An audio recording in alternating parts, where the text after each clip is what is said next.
Since we were invited, we all pitched in with the preparation for dinner, or rather we stood in each other's way trying to organize a 3-course meal. Naturally, this was delightful, too. The same could also be said about the meal itself. A committee of expert cooks had superbly prepared it.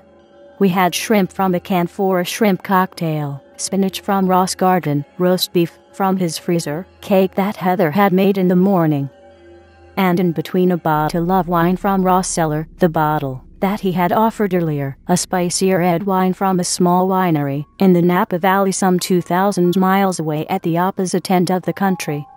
Ross said that he had saved it for a special occasion, and that this seemed to be such a one.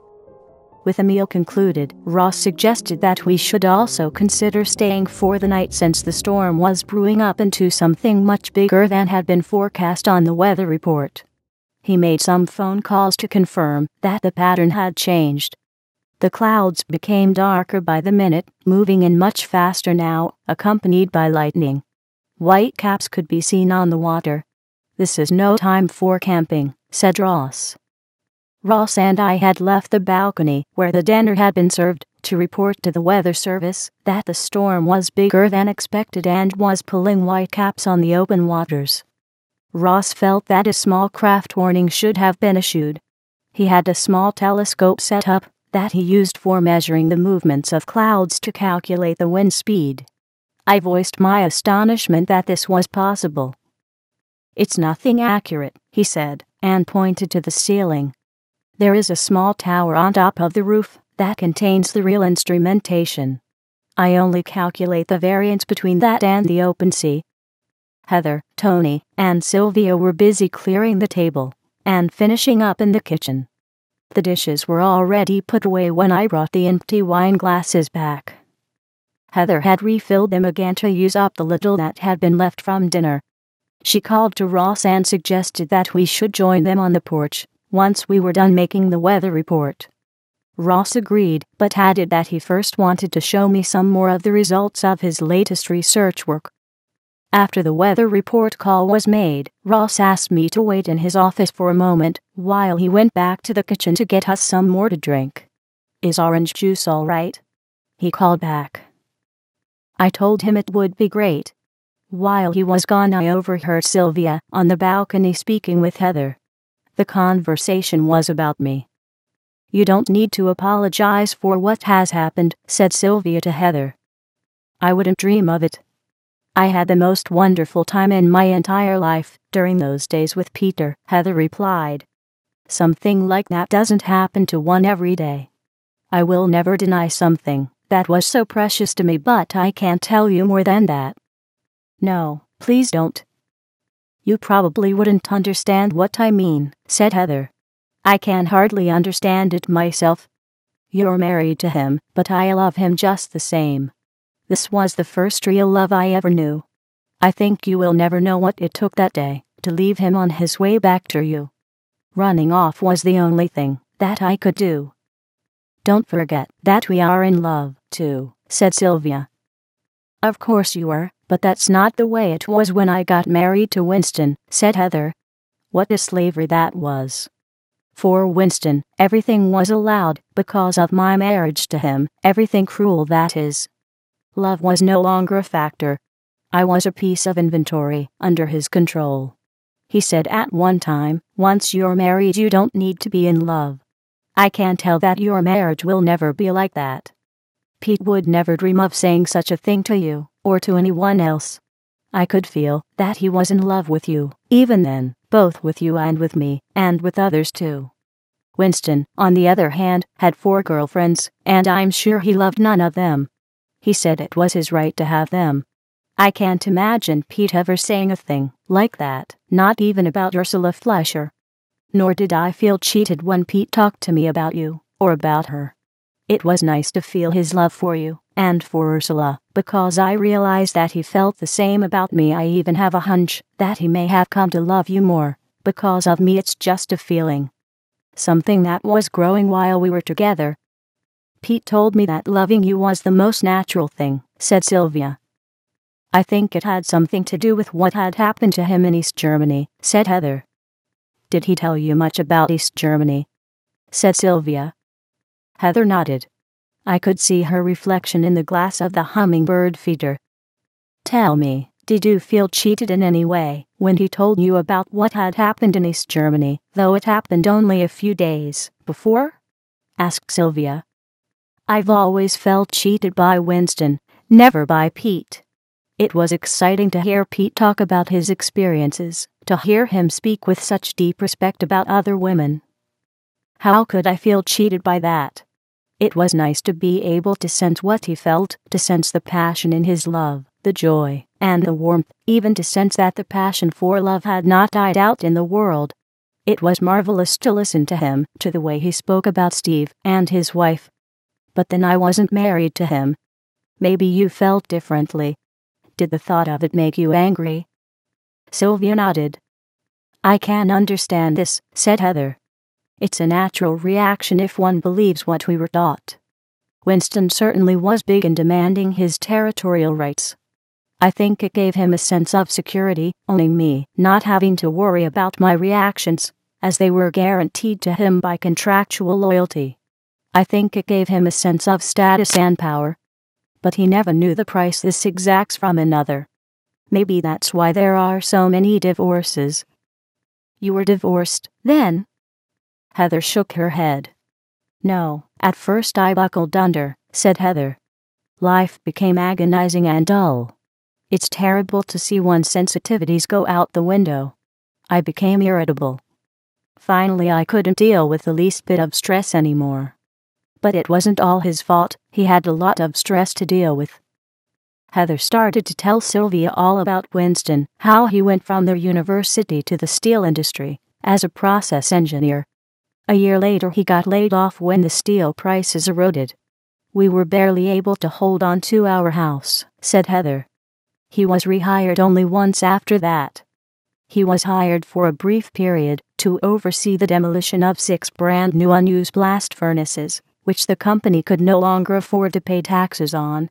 This must have felt like cutting his own throat. Heather said that she and Winston left the city right afterwards and moved to Kansas, where he worked on his father's farm. But the farm was in trouble, too. It was technically bankrupt like thousands of farms were in the area. More and more the conversation was about cost-cutting. Trying to hold off the foreclosure they all knew deep inside would eventually happen. Their only consolation was that they were not alone in this plight. Winston's father always said that 417,000 other farms were bankrupt also. This seemed to give him hope. Then came the drought. The drought was heartbreaking, said Heather. She told Sylvia that Winston and his father would walk out into a field and break open some kernels of barley and just stare. She saw tears in his father's face. The kernels were hollow and much too light. The crop wasn't even worth the expense of harvesting it. They put cattle out to graze it. One of them died because of a too high concentration of nitrogen from the fertilizer that hadn't been fully converted for the lack of water. She told Sylvia that those pressures made Winston unbearable.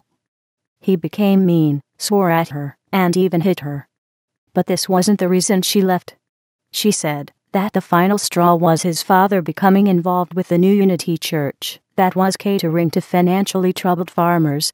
The church pushed a hate campaign against the Jewish devil, the grain cartel operators that were about to devour their farms. The church told the farmers they were God's chosen people and urged them to defend themselves. So Winston and his father, like many others, went and bought themselves automatic weapons and boxes of ammunition. That's when you got divorced? Sylvia asked. No, that would have been too painful. I simply walked out. It was 1,000 times better to be alone, lonely, and destitute than to be locked into such an explosive prison. Maybe this was also the reason why I allowed myself to fall in love with Pete on the very day we met. He was so free, so uncomplicated. He made no demands. He appreciated my need to be myself. There was a gentle passion in the air that was totally beautiful compared to that phony romance Winston and I had before we got married. Pete's love opened like the petals of a flower in the morning sun. Everything unfolded by itself with no one pushing anything. Everything was easy and natural between Pete and me, and much more beautiful than any contrived romance could be. I don't think I really knew what love is until then, and how its fire can lighten the world. I only knew what hate is. Heather told Sylvia that she couldn't comprehend whom Winston and his father had thought they would shoot at with their guns. If it was really the cartels that were squeezing them, they would never be able to shoot at the people who had them under their thumb. The rulers of the cartels would never be found outside of their villas in Switzerland. The local bank would get the sheriff to evict the farmers once the foreclosure notice was served. They would then instruct the local real estate agent to sell the farm at auction. Then another real estate agent would put up a few pennies to buy the property in order to fill the land purchase orders that came from the cartels. She said they would have to shoot their own people with their machine guns. Heather said that the language that was used scared her the most. They were calling Hitler their brother. She said that it was devastating to see how many fields were left bare once the farms were auctioned off. She could certainly see how this Hitler-type violence could attract a simple-minded farmer, a person who had worked all his life on the land and was about to lose it for no fault of his own. Heather said that in a way she couldn't fault the farmers for being so angry, seeing all this productive capacity being idled when the funds simply weren't available anymore to plant the new crops, and this while human beings were starving to death in Africa and even at home, in the slums of the cities. The empty fields meant that plagues and deadly diseases could spring up again, caused by malnutrition, even some that for a long time were deemed a thing of history. "I'm sorry you had to go through all this," Sylvia interrupted her. "No, don't be sorry," Heather replied. "I've come out of this richer. I've come to realize that no one in the world has any power over me, no man, not even Pete, or anything, including nuclear war. If a Russian bomb kills us tomorrow, so be it. I had life, and I had wonderful experiences. If it ends tomorrow, fine. The threat of it won't get me down today." This attitude I got from Pete. He was so alive. His answer was that life is not an Olympic competition in which only one person out of the whole world can win. He said that life is love. He said its principle is universal loving. He didn't really know how to explain this. However, by the way he acted, it was plain to see that he regarded the principle of universal love that he discovered in East Germany to be the only platform in the world that he could think of on which everybody wins. He was excited about this. I think we should all be. Unless we manage to screw this up, too, Sylvia interrupted her. I nearly screwed this up in a big way. Heather nodded. That's easy to do, especially when all this is new. It doesn't seem real at first. At first it comes to light as something too good to be real. But eventually it did seem real. I didn't know this at first, said Heather. I just felt that Pete had opened up a whole new world for me, the world that I never knew could exist. Yes, I did manage to screw this up. I think I have hurt Peter badly when I walked away from him. I think I did this in order to make it easier for us all to re-establish the old world again. The challenges became too great to go forward. That's how I screwed up. Still, the sparkle of this new world that I had turned my back to did never go away. It became a way of life that I am trying to hold on to. It made me love everybody more. I hope to bring some of that into Ross' life now. Yes, that is what Peter had proposed to me that we should all do for one another, said Sylvia. I was furious at first that he would even consider something like that. I answered him by proposing a divorce, but he just kept on loving me and fighting for me, raising me up. Eventually I did begin to sense the sparkle that you are talking about, of what he called the principle of universal love. I never heard of a thing like that before. Now that I am beginning to be touched by it, I can barely imagine what a wonderful world we would live in if this were to happen on a global scale. However, Peter goes still further. He says that we have no choice, really, but to make this new world a reality. He says that the old world has become too dangerous for us all to live in, in which no one might survive, or only a very few can. Still, I think what really drives him is the sparkle of the new world. I think that's the real gem. And why shouldn't it drive him, Sylvia, said Heather. Can't you imagine what a wonderful world we really have within our grasp, in which everybody wins, in which nobody loses? Right now we live in an Olympic world in which everybody in the world loses, except a few. In our Olympic world, the entire game that we play revolves around a vicious struggle of beating everybody to the punch.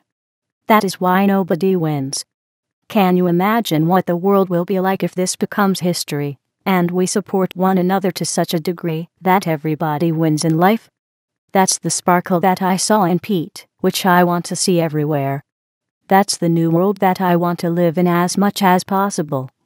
Of course, getting there from where we are right now is a huge challenge. It seems almost impossible to get there. However, even against these odds, Pete pushes himself ahead.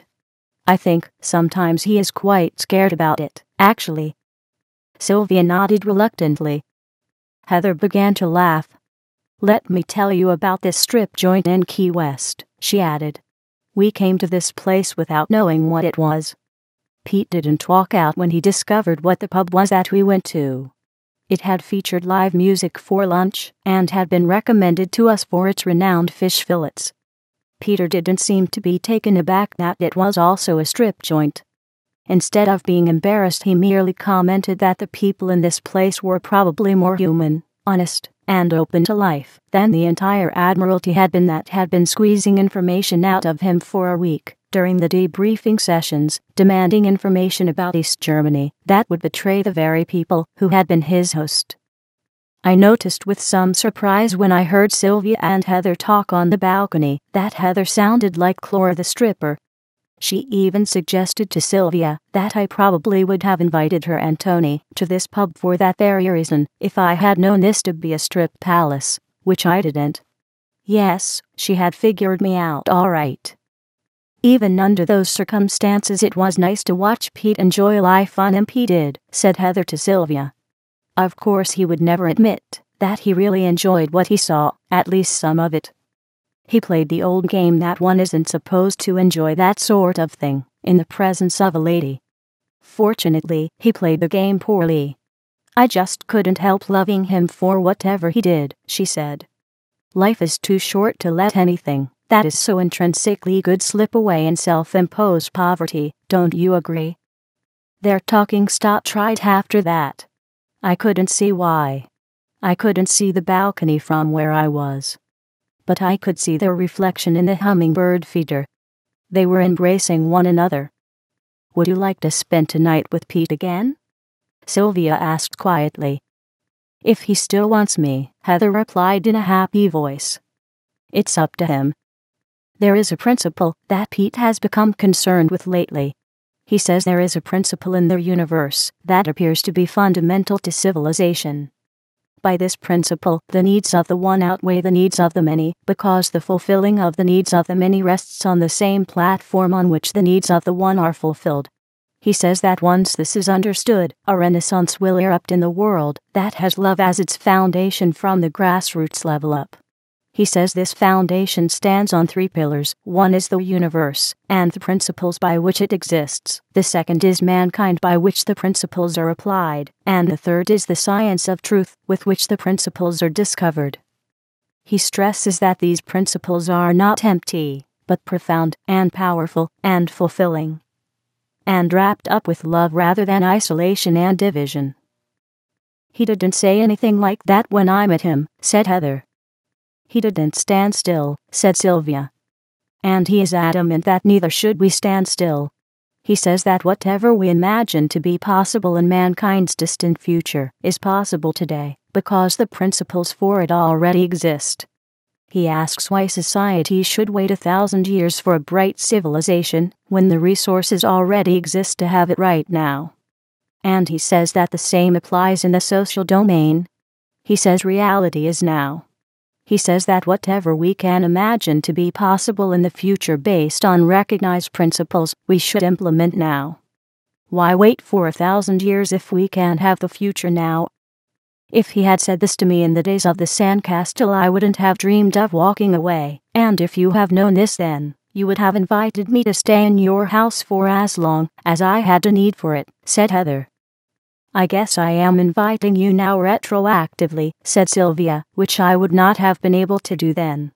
And knowing Pete, as I am beginning now to discover him, he would value such an invitation, especially if it unfolds the potential to experience the future today, for which the foundation already exists, challenging as this may be. Pete has a verse of a poem framed and hung above his desk. It ends with the line, "For Sharon's rose must bud and bloom in human heart." Pete explained that he finds this line significant because the poet had added a line from St. Paul as a postscript that God was manifest in the flesh. He suggests that love cannot be so abstract that it can exist without an object.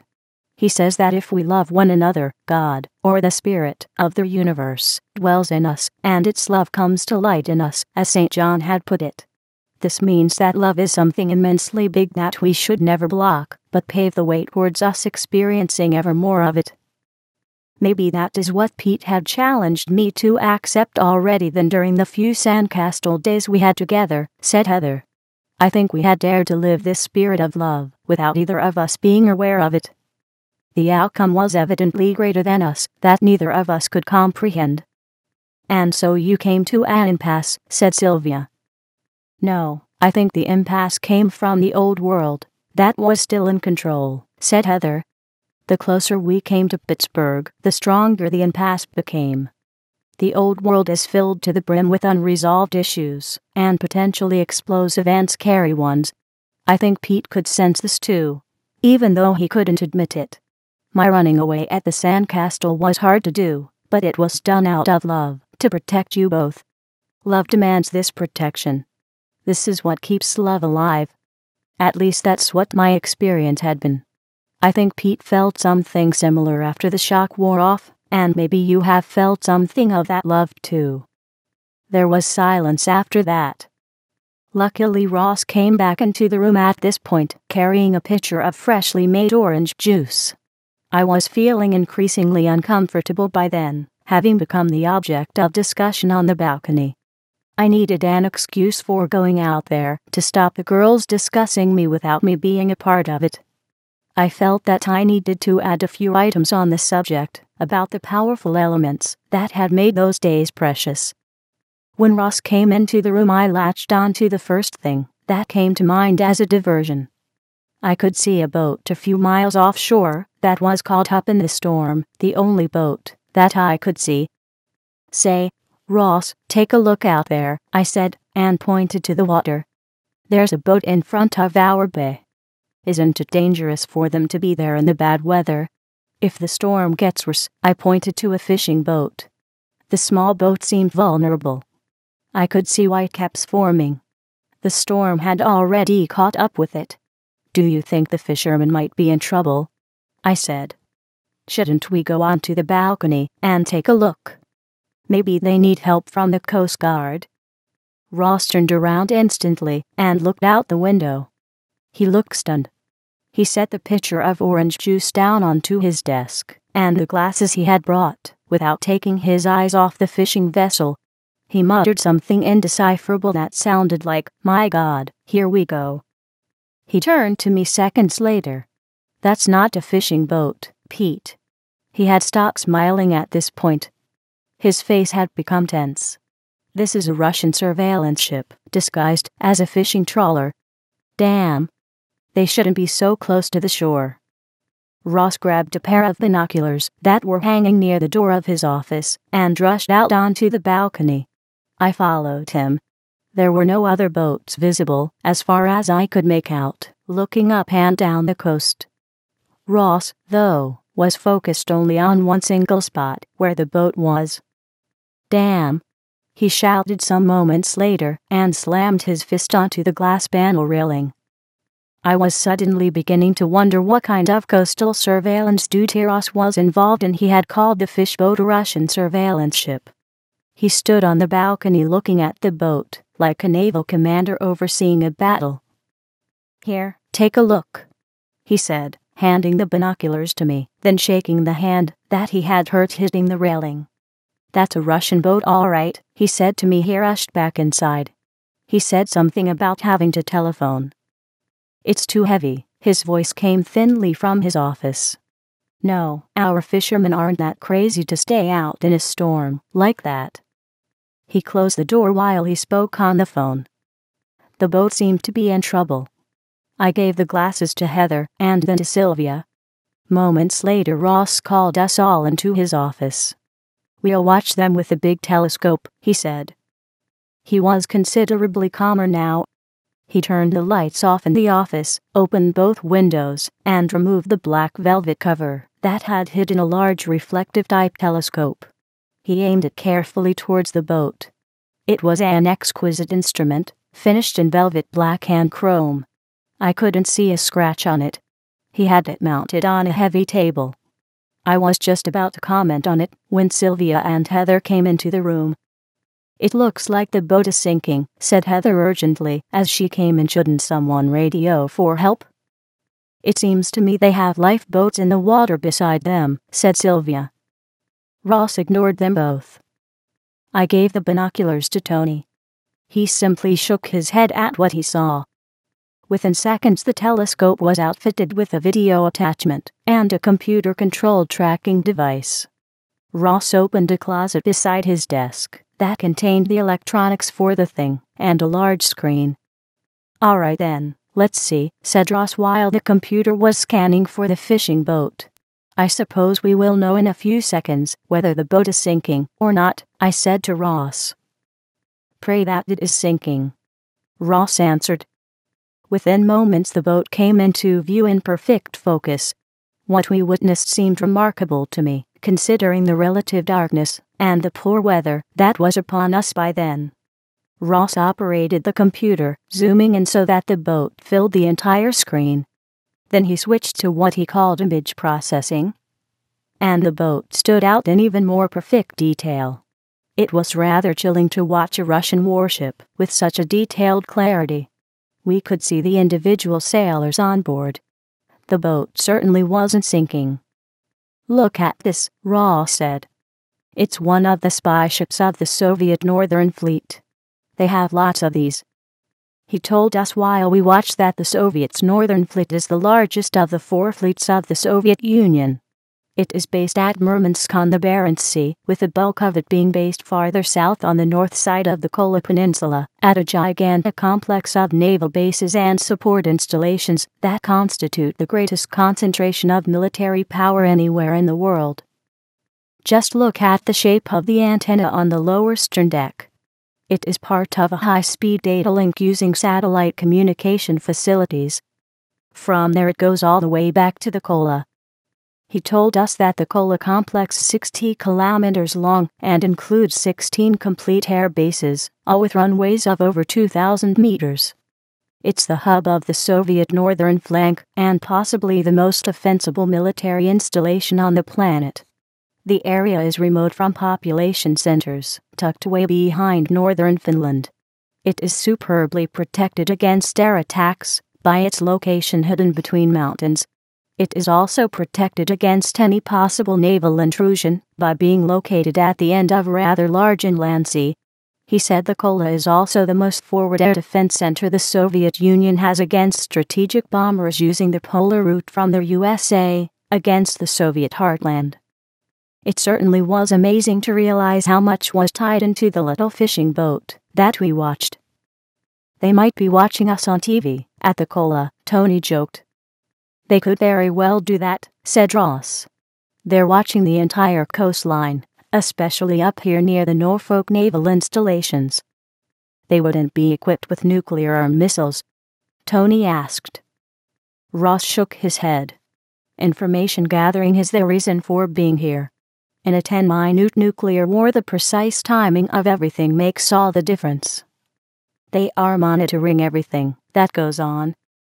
Ross stepped aside and looked out of the window from where the boat was barely visible now in the growing darkness. "Damn! How dare they come so near to the coast?" he said angrily. "I wish the Coast Guard would believe me and chase them back out." He went to the cabinet and turned the video recorder on. "They'll have to believe me now," he said. I asked him what it was that the girls had recognized as lifeboats. "I couldn't see anything." "They were on the left side," said Heather, "black, quite big, almost too big for lifeboats. There seemed to be two of them." "Something is going on out there," said Ross. "I can feel it in my bones.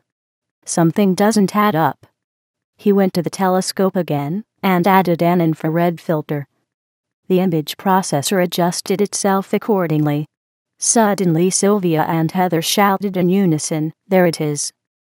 There was something black there indeed, like a lifeboat near the fishing vessel, or rather two, one beside the other. But they were far too steady for lifeboats. "No, those are submarines," said Sylvia calmly. "What submarines?" yelled Ross, pushing Tony aside, who stood in his way. He added another filter. Now the black-painted submarines were more visible. "Quickly everyone, turn all the lights off in the house," Ross shouted. "In the kitchen too," he yelled at Tony. "Quickly please." He worked some more with the image processor. On the screen before us were the clear outlines of two submarines, each one submerged to its tower, that was barely visible. Both subs were aligned in parallel with the fishing boat. "Get those lights out," Ross repeated, "if they see us watching. We may be as good as dead. And the basement lights too." He shouted towards the kitchen. After a little more fiddling, the sub's identification markings became visible. "That's an old Yankee 1 class sub. They are used as nuclear-powered supply ships and attack submarines," said Ross, after a few moments, wiping the sweat off his forehead. He said that the Northern Fleet has 60% of the Soviets' nuclear missile subs. He also told us that most of them are permanently stationed off the U.S. coast for pin-down missions against ICBM fields. The goal is to prevent our missiles from being launched while their big SS-26s are coming in from Siberia to destroy our missiles in their silos. Whoever strikes first has 9/10 of the battle won. Ross added that the sub's missiles might also be targeted against our coastal cities to destroy our harbor facilities. He suggested that such an attack might take somewhat less than 3 minutes from start to finish. Some of the sub's missiles might even be targeted against our strategic bomber fields, he said, which can be reached in less than 8 minutes. "It's impossible to get any aircraft off the ground in that time frame," said Tony. "That's the point," said Ross. "That's the advantage of launching from submarines, apart from their deadly load being indefensible against." Ross told us that the two subs that we saw were of an older model of the Yankee 1 class. They had been taken out of service as primary missile carriers, but had still plenty of life left in them to serve as cargo ships, or as backup attack submarines, and of course also as backup missile carriers. He said that the subs supplied the spy ships up and down the coast. He just couldn't figure out why they had come so close to the shore. He said that they had never done this in the past. He turned to me with a questioning look. "I wish I could figure this out," he said. "They normally do this far out at sea. Why not now? This doesn't add up, Peter.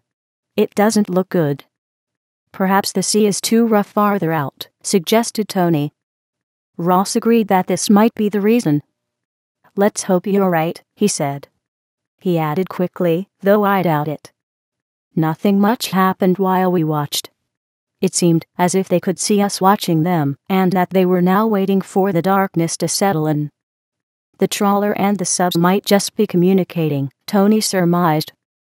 Ross was much calmer now when he went back to the telephone. He called Norfolk again. He told them that we were watching the whole show, and that we had the whole thing on videotape. Norfolk decided they wouldn't intervene at this point. Ross showed us where the launch tube hatches were. He said there were at least 30 Russian subs on station at any given time, just outside their U.S. territorial limits, a few Yankee 1 ships, with a bulk made up of Delta I, Delta III, and the newest Delta IV boats. He said, at first the subs showed up during naval maneuvers. Then the maneuvers became more frequent until they finally remained on permanent patrol. Ross said that what we were seeing was an extremely rare showing of a supply submarine, not to mention two. He told us that we were watching 2 of the 5 supply boats that are believed to service all the spy boats on the East Coast. He said that this principle was being used on the West Coast as well. He also told us that on extremely rare occasions one of the Soviets' giant Typhoon subs turns up. Each one of them carries 20 long-range, 9-warhead missiles. He said that the Typhoons usually operate only near Murmansk and are designed to hide out under the northern ice cap, where they are supposed to weather out the first round of a nuclear exchange. Their task is to stage the aftershow, to deliver the final, lethal load against any surviving U.S. city, should there be no unconditional surrender. I had heard about the existence of the giant Russian subs, but I had never seen one. However, I could well imagine them by the way Ross talked. The Ogorkov plan was built around a credible capability for waging and winning a limited nuclear war. That much I knew for certain. I told Ross about it. Who controls the last strike controls the outcome, said Ross calmly.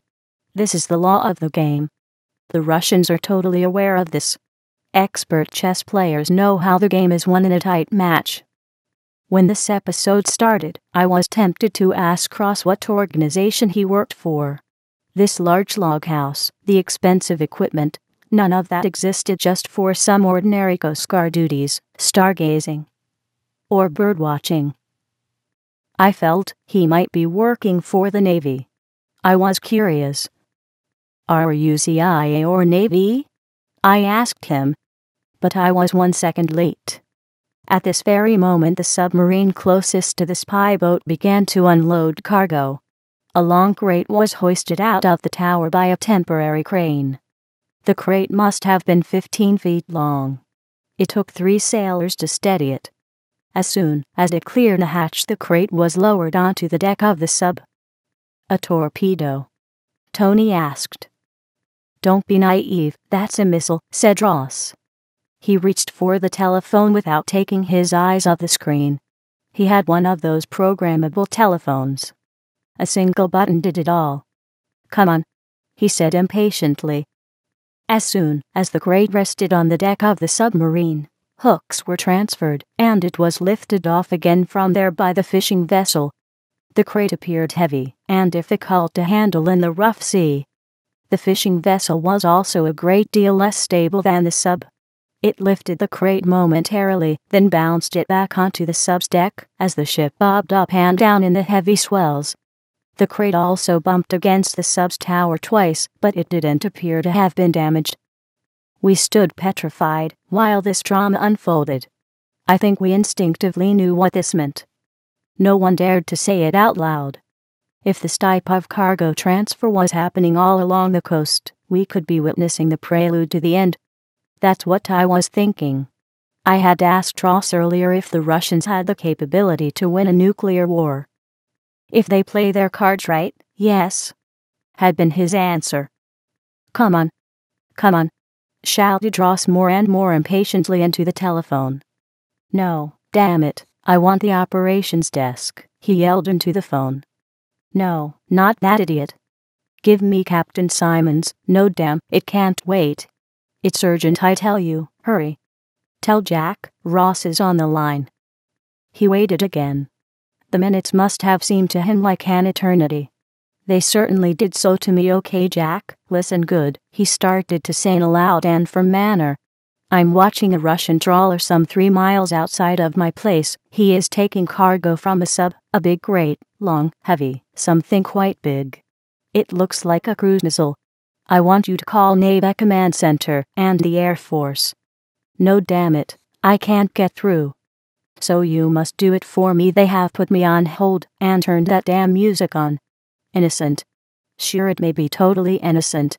It may be absolutely nothing. But we can't take the chance, Jack. There was silence at our end.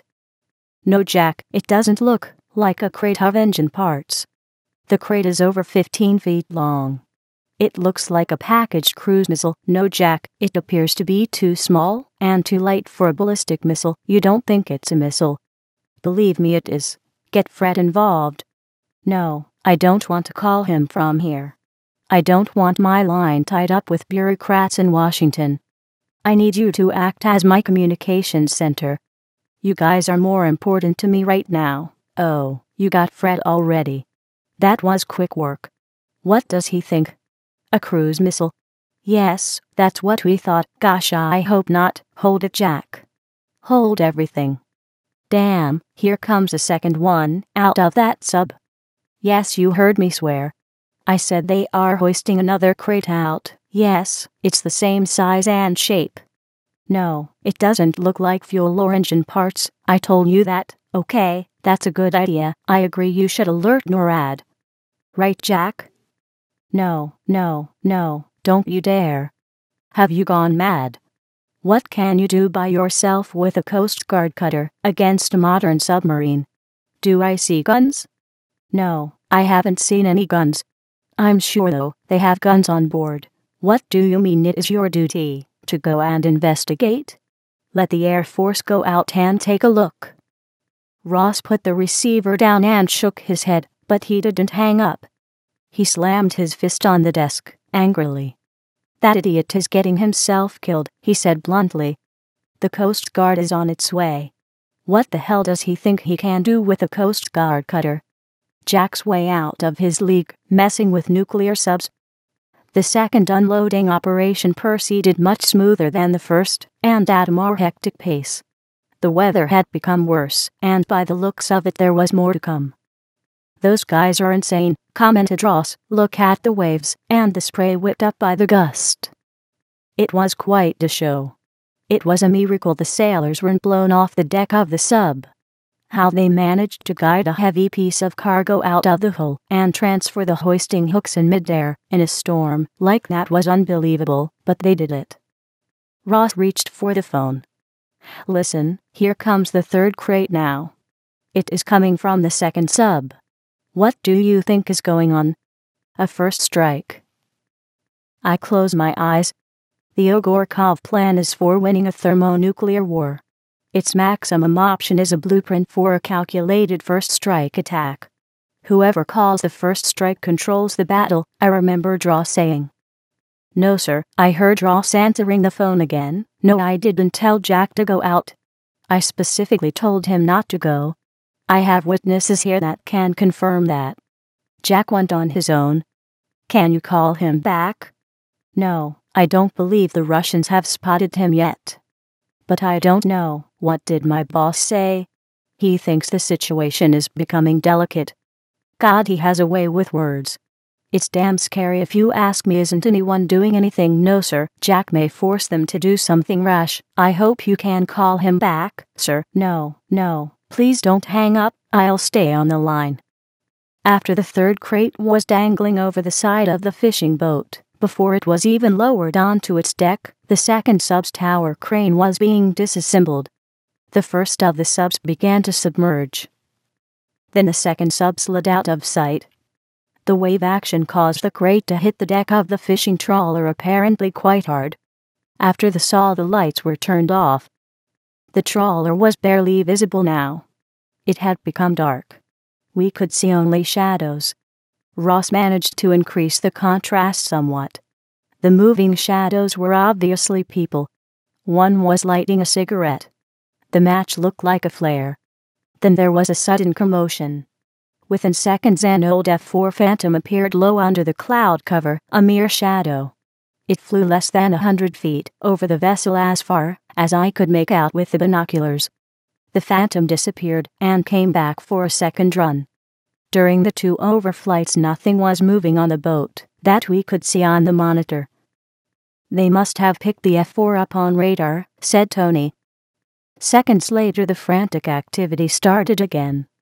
Then it stopped once more. We could make out someone on the bridge. A large shadow waving his arms around. The vessel changed course and began steaming south. I think they've seen Jack's cutter on radar, said Ross. He had barely gotten the words out when a cloud of smoke obscured the ship. There was a fire. Out of the fire a sleek object emerged, trailing smoke. It leveled off, moving towards us. "God, they're shooting at us!" yelled Ross. I stood petrified, shaking, while the telescope tracking mechanism locked itself onto the shell and followed it, but soon lost it. "No, they are not shooting at us," said Tony calmly. "I've seen incoming shells before. This is not a shell. It's coming in too slow, too low, and too steady. This is one of those cruise missiles that they've unloaded." "I have heard about rocket-launched cruise missiles," said Ross and grabbed the telephone receiver again.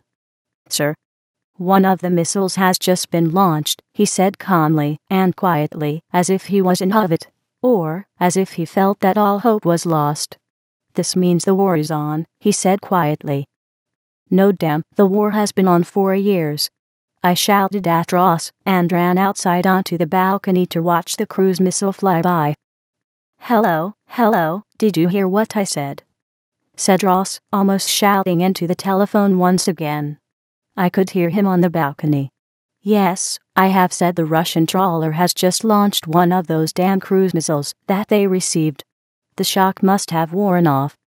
He was getting angry again. "Did you hear anything I said? They have launched a cruise missile. All right. Are you doing something about it? Condition red, okay?" The missile flew by less than 50 feet from the house, a silent shadow passing through the night. Not a sound of it could be heard over the storm. I noticed Tony standing beside me. I turned to him instantly. "This is your moment. You are the king in this theater. Take charge. This is now an Air Force matter." Tony didn't answer. He rushed to the telephone. "You're the highest-ranking Air Force officer that we've got. Get it shot down," I almost shouted. Sure, you think the Air Force will take care of it?" Ross yelled into the phone. "I would hope so. They better. They darn well get this thing down." Tony had a hand on Ross' shoulder. His other hand was on the phone. "I need this," he said to Ross calmly. "If it is just a single missile, we'll get it," he said to Ross in a confident voice. Ross let him have the phone and stepped aside. He went back to the telescope. "Go and make this count," I said to Tony while he took the phone. "Reality is now. Pull rank. As a patriot, you outrank everybody. You are a human being. You have the power to do this." Tony waved his hand to make me leave him be. Ross shook his head when I joined him, while he tried to aim the telescope at the boat once more.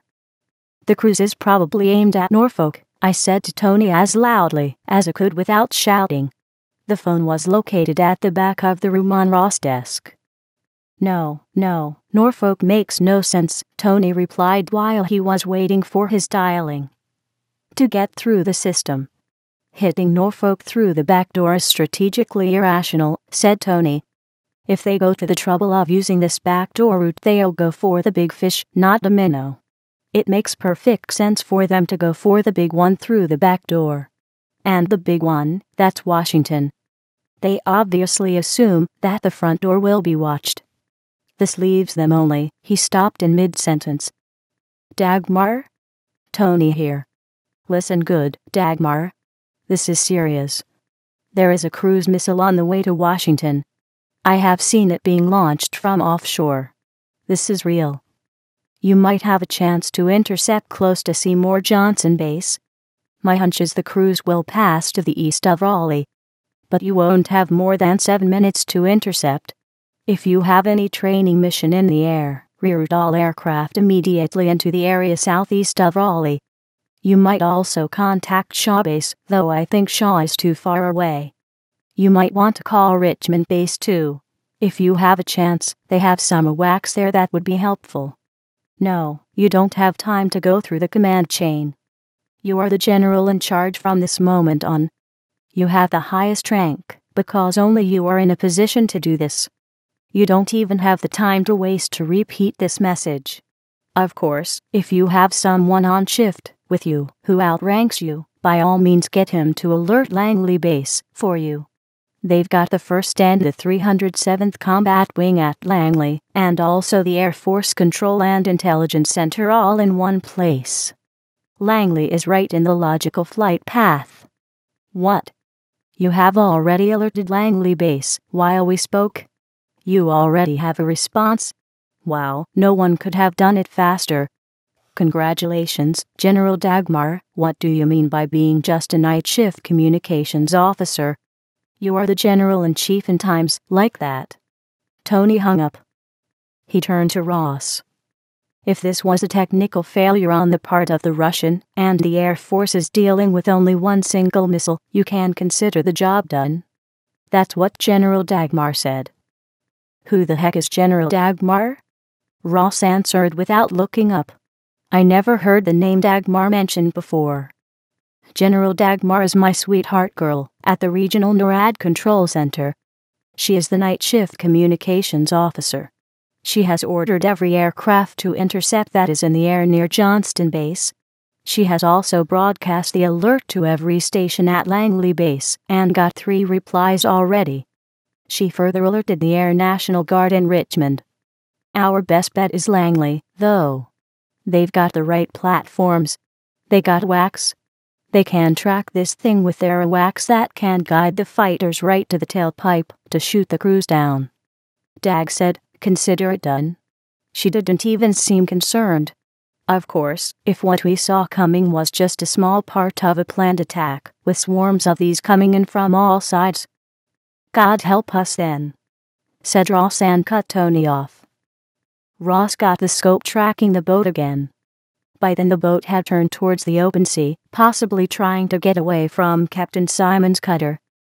They won't outrun the Coast Guard, said Ross. It's just a matter of time before Jack will catch up with them. He took the phone again. The computer kept tracking the boat. We watched it steaming out to sea. We watched it with bated breath, though there wasn't anything exciting to see. Ross seemed to have gotten through to the Coast Guard. Let me speak to Captain Simons. What do you mean, you can't allow? As he spoke, the tracking screen went white. I noticed a flash far out over the water. Then came the sound of an explosion.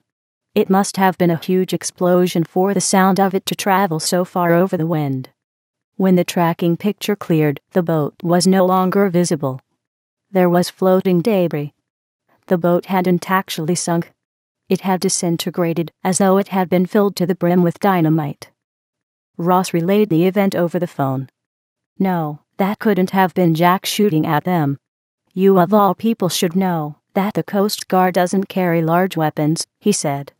It was either a suicide blast or a kill by a submarine. While we watched, a sub surfaced, probably looking for survivors. I don't think they want any witnesses left behind, said Sylvia. We saw people at the tower of the sub shooting into the water. What a waste of fine sailors, commented Ross. Damn it all. I can't believe what I'm seeing, mumbled Tony. It looks like the guys on the sub are shooting at something all right. Why would they be killing the survivors? Maybe they are shooting to sink some equipment that is still afloat, commented Ross. Minutes later the sub submerged again. Jack may be in great danger, said Ross and picked up the telephone again. Why can't you stop Captain Jack Simons? He must stay out of this area. The submarines mean business. They appear to have shot their own survivors or whatever else floated about. Radio silence. My God, break the radio silence. You can't let Captain Simons run into this trap. Sure, you can come and see the whole thing on videotape, but you better have Jack with you. 20 minutes later, Captain Jack Simons and his crew sat with us in the living room. The tape was rewinding. The phone to the Coast Guard was still open. The CIA was on its way with a chartered float plane to pick up the tapes. More people from the nearby Coast Guard and Navy station were also coming up. But before any of them arrived, we had a private celebration. Hooray, the flyboys got the cruise shut down, shouted Ross with the phone still in his hand.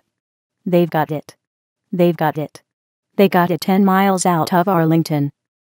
I shuddered, realizing how close it had come. Another 30 miles and Washington would have been a wasteland. They had told Ross on the phone that thanks to our warning and someone hitting the right buttons at Langley Base, bypassing all the lines of command, they had been able to get 3 AWACS in the air.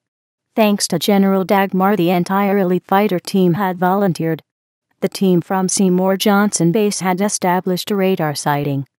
The sighting had provided data for the AWACS to be pre-positioned. The rest, they said, was nothing more than a simple textbook exercise. Ross also said that the Russians denied any knowledge of the incident, and this, he added, was very, very good. We watched the videotape 3 times that night, once with Captain Simons, once more with the chaps from the Navy, and once after that with the CIA agents, who dropped by on a helicopter and took the tape away. After that, suddenly, everyone left. It was rather strange to have peace again. But the peace was superficial. Questions and arguments arose in my mind, none of which made much sense, because we would never know what really had happened. The final secret went to the bottom of the sea with the men who had launched the missile. The commander of the spy ship might have been drunk, or trigger-happy, or gone crazy under the pressure of the circumstances. Or the launch might have been caused by malfunctioning equipment, or by a plain honest mistake by one of the sailors who had worked too hard and too long under extreme stress and bad weather. Or something went wrong during the chaos, while they were trying to outrun the approaching Coast Guard cutter.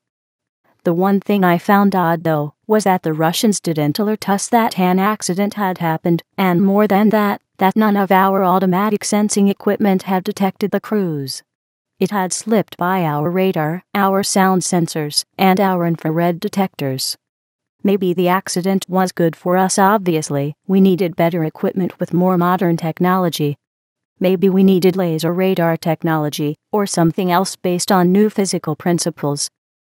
After everyone had left, none of us felt like going to bed. Who could sleep after that? Ross turned his telescope on and set the computer up to scan for more boats. We didn't get to bed until 4 in the morning. Around 3, Ross got another bottle of wine from the cellar. But nobody felt like celebrating. We had come through the most decisive event, probably in all of human history, as Ross suggested, and had narrowly averted a global disaster. Still, nobody felt like celebrating. No glasses were raised, no speeches were made. We sipped at the wine and hardly talked. The episode was like a horrible dream. There was no feeling of victory, only the kind of emptiness one feels after a nightmare. If it were not for the dirt on the floors and the filled ashtrays as testimonials, it might all have been a nightmare indeed, so unreal did it seem. We decided to scrub the floors before going to bed. I never thought it could be an invigorating exercise, scrubbing floors, waxing, and polishing them. We tidied up until the early morning news came on. It was the most wonderful newscast imaginable. There was a brief mentioning of the sinking of an unidentified fishing vessel during a storm off the coast of North Carolina. It was all packed into a single sentence that revealed nothing. Then came the sports report.